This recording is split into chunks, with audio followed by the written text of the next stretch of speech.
Try to imagine where everything comes from. Just think about it for a moment. You, this room, the earth, the stars, every atom, every force, every law of physics. Where did it all start? You can't do it. I mean, you think you can. You picture the Big Bang. You imagine some primordial explosion 13.8 billion years ago, creating time and space and matter and energy. But that's not an origin. That's just the earliest moment we can observe. And here's where it gets strange. Here's where your intuition completely fails you. So here's the question: what came before the Big Bang? You learned that the universe started 13.8 billion years ago with this cosmic explosion. Fine. But what was there a second before? A minute before? A billion years before? Most people say nothing. Absolute void. The Big Bang was the creation of everything from nothing. But wait, if nothing existed before the Big Bang, what caused the Big Bang? What triggered it? Where did the energy come from? Where did the laws of physics come from that governed the explosion? Let me show you what I mean. Every story physicists tell about cosmic origins is just mathematics pretending to be creation mythology. Put your finger on a table. Go ahead. Actually do it if there's a table nearby. Now imagine that table is the Big Bang, the earliest moment we can observe. Everything we know about physics happens on top of that table. The expansion of space, the formation of atoms, the birth of stars, the evolution of galaxies, life, consciousness, everything. But what's underneath the table? What supports it? What came before it? And if you think physicists have answered this question, you're about to discover something deeply unsettling about the limits of human knowledge. See, Big Bang, Big Bounce, cyclic universes, quantum creation, string cosmology, multiverse scenarios. She finds the same problem in every single one. They all require something to already exist before they can begin.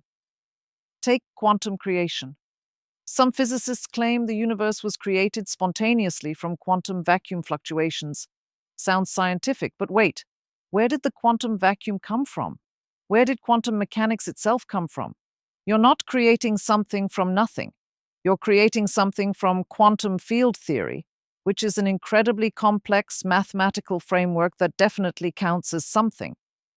The problem with all origin theories, Hossenfelder explains, is that they don't explain origins, they just push the mystery back one level and hope you don't notice. Let me tell you about something that should bother you. Physicists have created dozens of theories for how the universe began. Dozens. Big Bang from singularity, Big Bounce from previous universe collapse, cyclic cosmology with infinite cycles, string theory with colliding brains, M theory with extra dimensions, quantum cosmology with tunneling from nothing. Each one uses sophisticated mathematics. Each one sounds convincing to non-experts, and not a single one can be tested. Think about what this means. We have multiple incompatible explanations for the most fundamental question in existence, and no way to determine which one, if any, is correct. It's like having 50 different stories about what happened at a crime scene with no witnesses, no evidence, and no way to investigate. But here's what makes this even stranger. Each of these theories requires incredibly specific assumptions.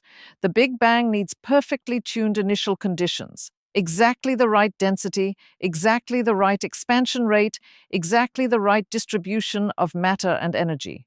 Change any of these by a tiny amount, and you get no stars, no galaxies, no chemistry, no life. String cosmology needs 10 or 11 dimensions, most of which are curled up in ways we can't observe. It needs specific shapes for these extra dimensions, specific vibrational modes for the strings, specific collision dynamics for the brains. Quantum creation needs the laws of quantum mechanics to already exist, along with specific field configurations and tunneling probabilities. Think about that. We're trying to explain why anything exists by assuming that incredibly complex mathematical frameworks already exist. It's like explaining how someone learned to read by assuming they already knew calculus. Now, here's where it gets genuinely strange. The reason we have all these competing origin theories isn't because physicists are confused or incompetent. It's because the question of cosmic origins might be fundamentally unanswerable by science. There's something called the observational barrier. We can only observe the universe from inside it, and only after we exist. Think about what this means for studying cosmic origins. You can observe a fire starting because you can stand outside the fire. You can study how mountains form because you can examine them from different angles across time. But you can't step outside the universe to watch it begin. You can't rerun cosmic history with different initial conditions. You can't perform controlled experiments on universe creation. Science works through observation and experimentation, but cosmic origins are by definition unobservable and unrepeatable. This creates a fundamental epistemological problem. Even if we had the correct theory of cosmic origins, how would we verify it? What observation could confirm that our universe was created by colliding brains versus quantum tunneling versus cyclic evolution? The answer is none. These theories make no distinguishable predictions about what we should observe today. They're all consistent with the same cosmic microwave background, the same expansion rate, the same elemental abundances. But wait, there's more. The observational barrier goes deeper than just experimental limitations. The very concepts we use to think about origins before and after, cause and effect, something and nothing, these concepts are defined within our universe. They might not apply to whatever process gave rise to the universe itself. It's like using the rules of chess to understand what happens before the chess game begins. The rules simply don't extend to that domain. So why does the question, where does everything come from, feel so natural and important if it might be unanswerable? The question assumes that existence needs an explanation. It assumes there's some more fundamental level of reality that can account for why anything exists at all. But think about what such an explanation would require. To explain why something exists rather than nothing, you need logical principles, causal mechanisms, or mathematical relationships. But logical principles are something, not nothing. Causal mechanisms are something, not nothing. Mathematical relationships are something, not nothing. You end up in an infinite regress. Every explanation for existence requires the existence of the explanatory framework itself. You never reach a point where you're truly explaining something in terms of nothing. The question might be like asking what's north of the North Pole, Hossenfelder suggests. It sounds meaningful grammatically, but geometrically it's nonsense. Now, here's something that might blow your mind. Maybe we're asking the wrong question entirely. Instead of, why does something exist rather than nothing?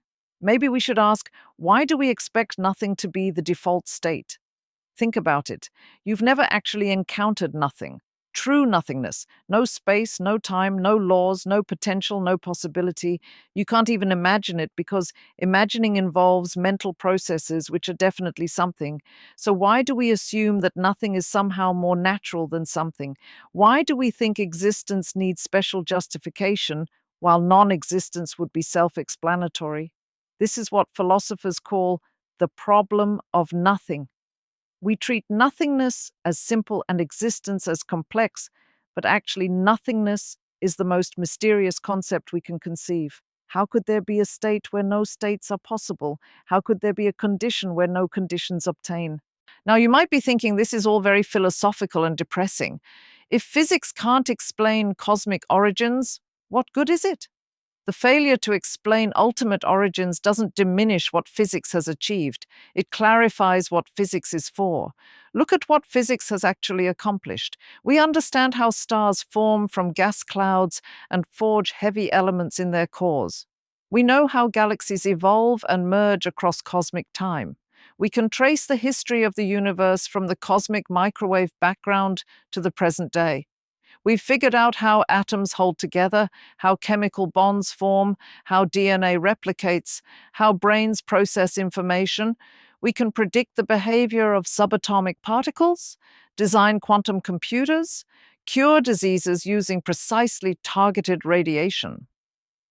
Science excels at describing how things work, Hossenfelder explains, not at explaining why they exist in the first place.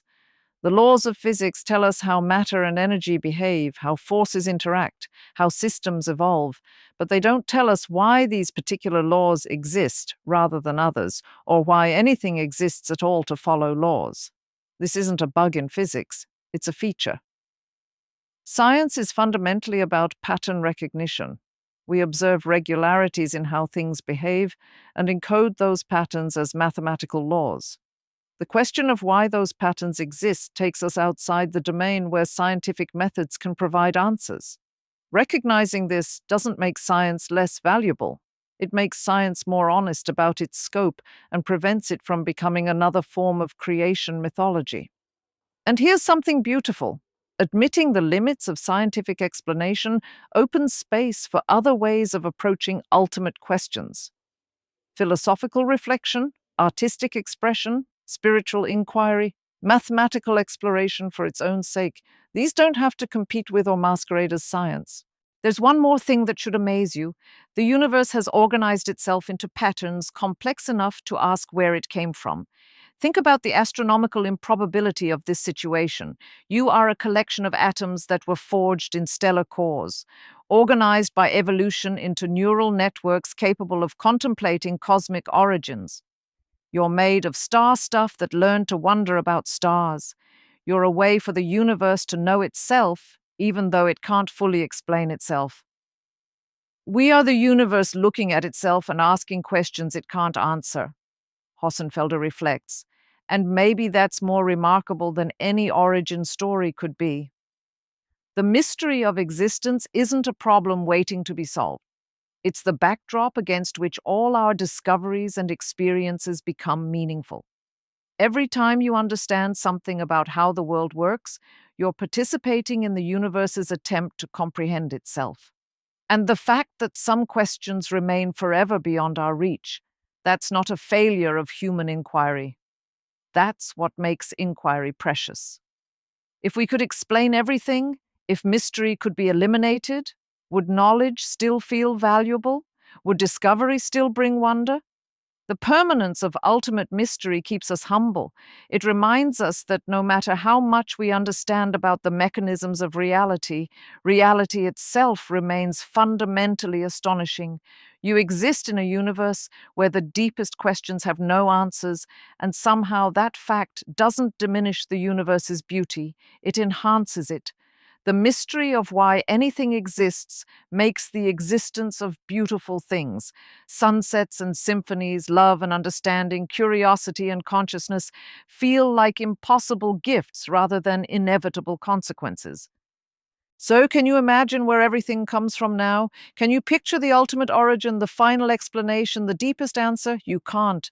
And now you know why. Not because scientists haven't been smart enough or worked hard enough, but because the question itself pushes beyond the boundaries of what questions can meaningfully ask.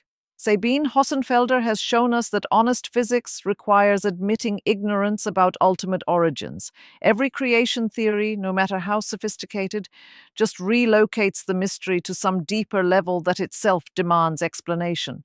But this isn't defeat, it's liberation.